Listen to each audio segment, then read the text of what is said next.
It's another Masters final, and it's another final between Jannik Sinner and Carlos Alcaraz, the two best players in the world. When they're in the same draw, they meet in the final, and it's happened again. We're going to give our preview on that one and speak about the women's game as well. We've not forgotten it. We're at the semi-final stage. Could it be Rybakina? Could it be Iga? Could it be Paolini or Kudemetova? We will be discussing it all.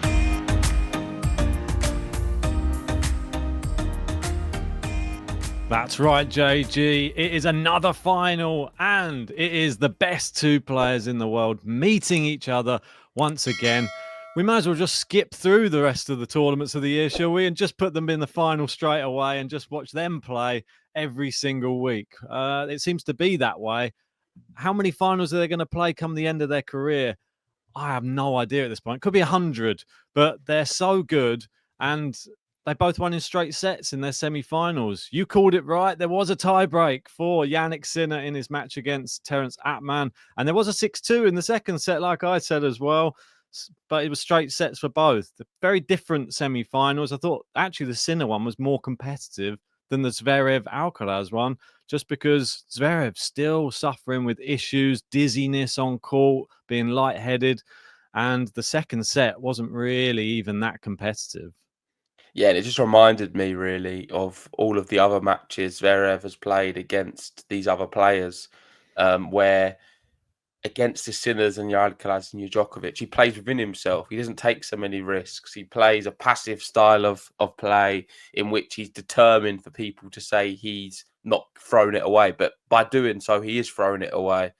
And Zverev is not at the level, I don't think, to beat these guys. As much as we know his top level is good enough and he can beat anyone on his given day, his given day does not come in big matches against big players. We've seen that now time and time again, and it's unfortunate for him. But really, it is them two yet again. And it's just pretty obvious it's going to keep happening. You'd expect them both to probably play the US Open final against each other. And I'm not sure who's going to disrupt that little partnership, because there's not really someone else who I think can forge their way in big moments. I do like Ben Shelton's chances. And as much as he lost in this tournament to Zverev, I think a Ben Shelton at the US Open is ultra dangerous. And on his day can beat maybe one of these two. But it's going to be a massive ask because he's not done that previously. And when we've had Carlos Alcaraz and Jannik Sinner in the same draw, since Sinner's come back, it's happened 4 times, and all 4 of them have been finals. So Rome, Alcaraz defeating Sinner. Roland Garros, Alcaraz defeating Sinner. And then Wimbledon, Sinner defeating Alcaraz. And Cincinnati, Sinner versus Alcaraz. It's happening again. So is it going to be Sinner beating Alcaraz? It seems like it's going in that way. We know Sinner is the guy with the record on the hard courts. He's won however many matches at 25, something like 26 now. 26. And you've got Alcaraz with like 15 matches in a row at Masters level. So someone's going to lose their streak. I'm more edging towards Alcaraz losing his because I think Jannik Sinner on a hard court is superior to Alcaraz.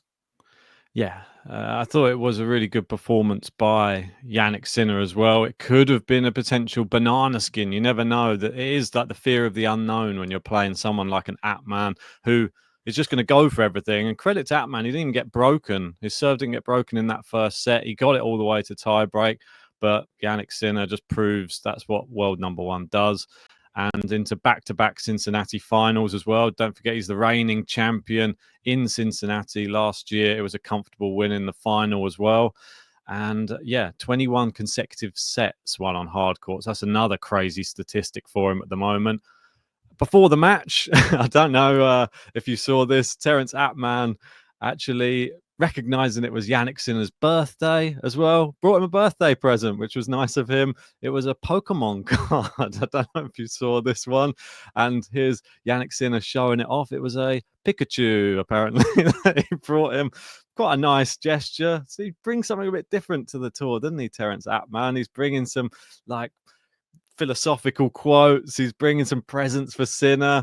Do you think this is a good thing for the tour? Do you reckon you should be bringing your opponent birthday presents before you step out on the court? No, I think it's weird. If you're going to do it, maybe do it afterwards behind closed doors. But yeah, I'm not that bothered. I don't really have too many strong feelings about it either way. Would I be doing something like that? No. No, it didn't really affect the course of the match. He still played a great tournament, the whole thing. Terence Attman, his name is now on the map, and everybody's going to be looking out for him at the US Open now, considering how good he's been playing on the hard courts. For Sasha Zverev, it's got to be a bit of a worry, really, because he obviously was injured in this match, but it wasn't like a proper actual injury. It's like more of like, I don't know if it's fatigue or if it's like something going on internally with him. But even Alcaraz at the end said that he was happy to be in the final, but I'm feeling bad for Sasha. He said, wishing him all the best. He said that he's a very nice guy off the court. They have a very good friendship. But if this continues for Sasha Zverev, this is terrible. If he can't get over this, like playing in these type of conditions come the US Open, could we see like an early exit for him there? Oh, Ben, he's experienced. Zverev's done this many times. He's fine. He's played all these events hundreds of times. He's been there. He's an experienced professional, one of the most experienced players on tour. He's won more top 10 matches than a lot of other active players. He's True. played so many Grand Slam matches in all different conditions and climates. He may just be feeling a bit under the weather at the moment. I think it's just case specific. I wouldn't read too much into it at all. And with Zverev, his biggest problem is his tennis, not necessarily the weather and his conditions. He couldn't beat him when he was feeling fit. He couldn't beat these guys when he's feeling fully fit. We know the odd victory here or there against Alcaraz at Australian Open.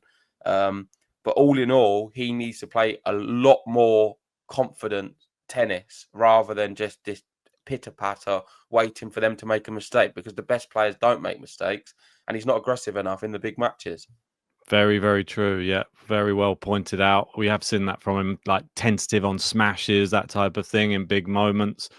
But despite all of this, we've got Carlos Alcaraz through, and with a fairly comfortable one. So it'd be nice and fresh. It wasn't like a long, drawn out match against Zverev like you sometimes see against Sasha. And he was so fresh that he went straight from his match onto the practice courts and started practicing his serving like instantly. So you see there, 20 past 8, he finished the match. And at 12 minutes past 9, he was already back on the courts again, practicing, getting ready for Jannik Sinner, because he's obviously seen something. I think he served a few double faults in this match.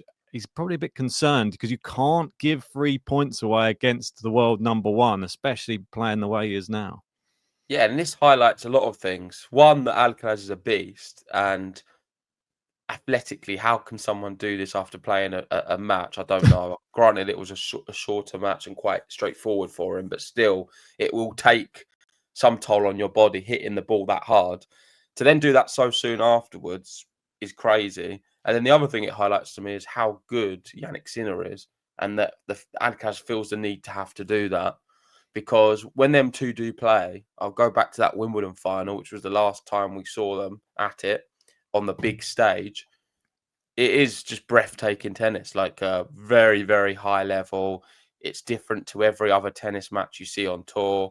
And it is a little bit like your Djokovic Nadal matches we saw. Some of them real classics. To prepare for that, they play a different sport. And we are seeing something very different and unique in when these two players play each other. I think it's only going to get better as well. The more these players reach their full potential and have more experience, we're going to see like real big clashes, because they're going to have to then tactically change things up big time, because the players that Alcaraz is going to start working out what Sinner does and vice versa. So they're going to have to mix up their games and reinvent themselves as tennis players. And that stage is going to be super interesting. And I don't think we're too far away from it either, because they're playing each other so often. They are the best two players in the world. I think they're already kind of getting there, where they're going to have to start reinventing themselves as tennis players and playing a different way against each other in order to have the upper hand, because there's not much separating them at the moment.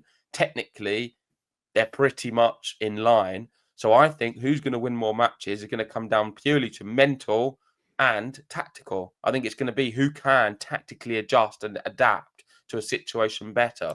And this is what I think you're seeing in Carlos Alcaraz instantly after winning a match, going practicing his serve, because he knows maybe I don't know exactly what he's working on. Maybe we'll find out sooner rather than later. But he's going to have to be thinking outside of the box a little bit.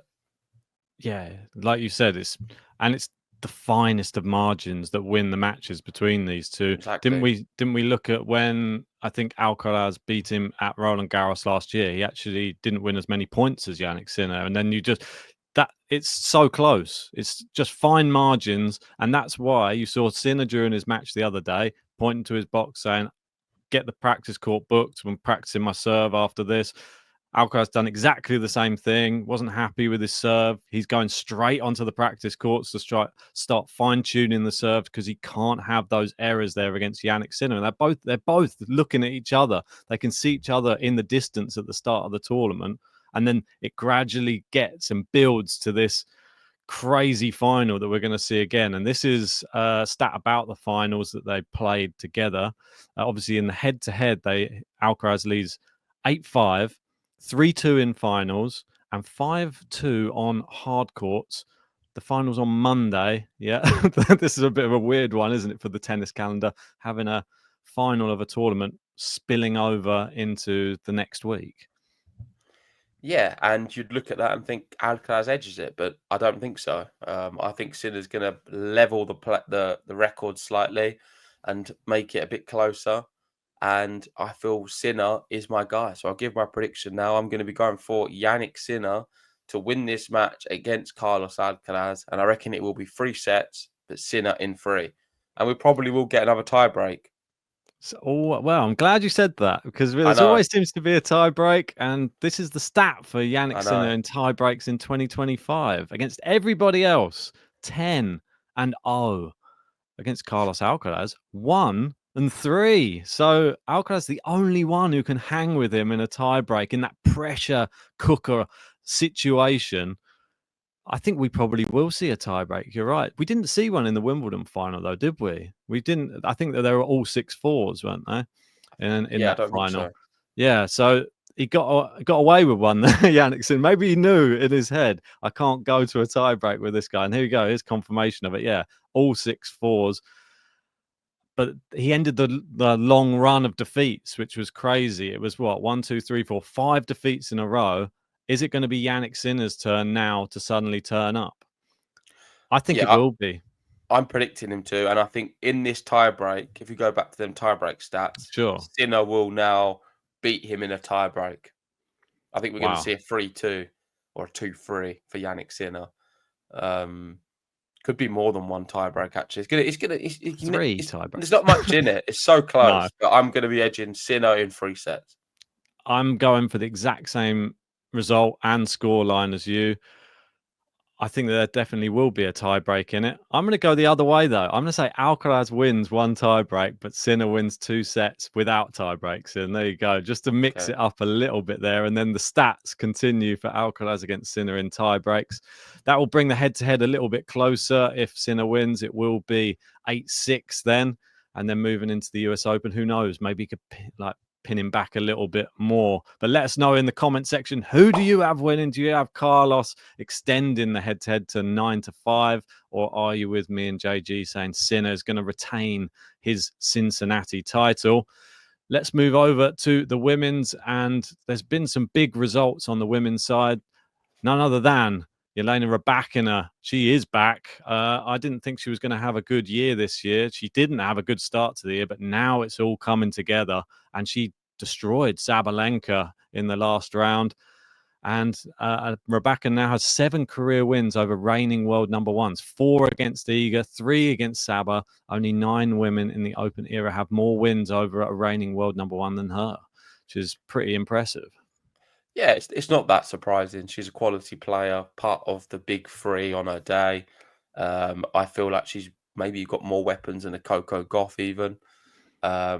And I do like her on a hard court and on the grass. Her serve is probably the best on tour.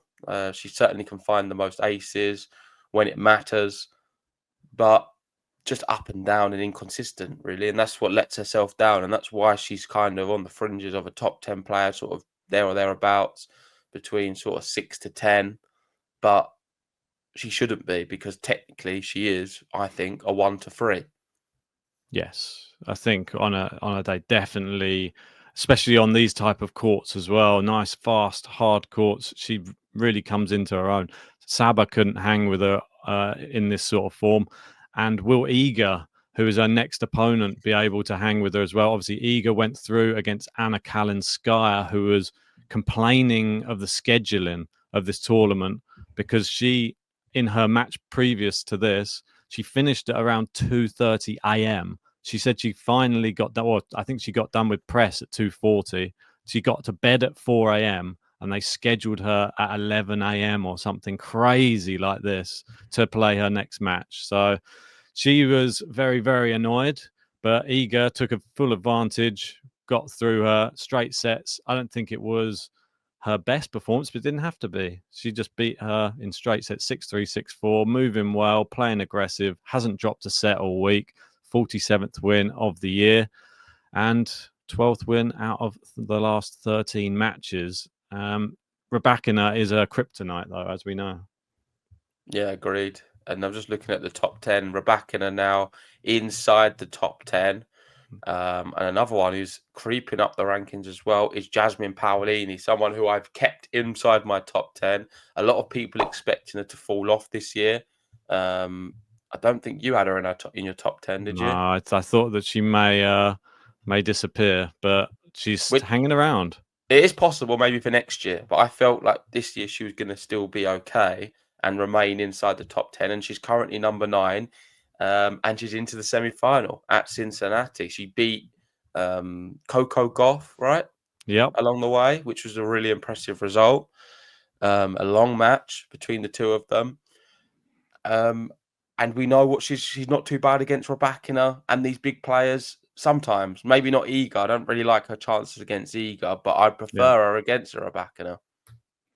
Yeah, I've got to have a word about this match, though, because I know we didn't really get a chance to speak about it after it actually happened. Yeah, But you look we at the did off air a statistics. bit. Look at the statistics for this. I've never seen quite stats from two such top players in such a big match at a 1,000 event.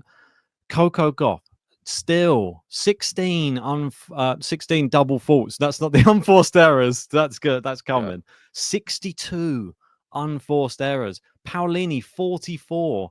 Only 7 winners from Paolini, and she won the match. But I can see why.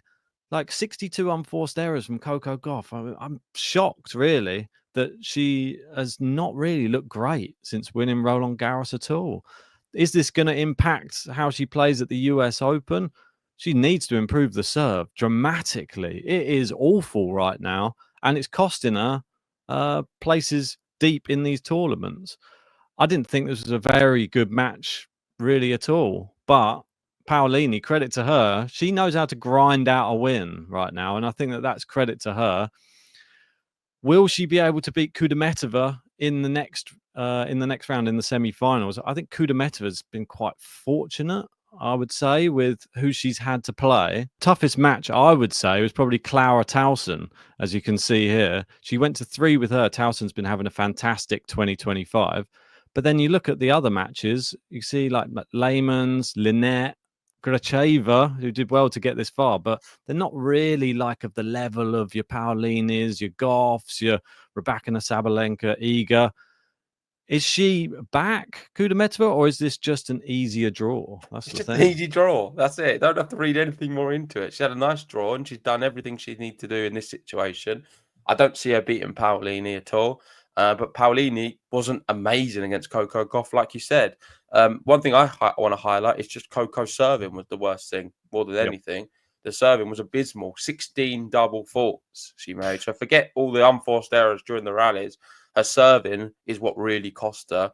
And Paolini didn't have to do too much. She took a Yep. fall in the 3rd set and I think still has a lot of quality.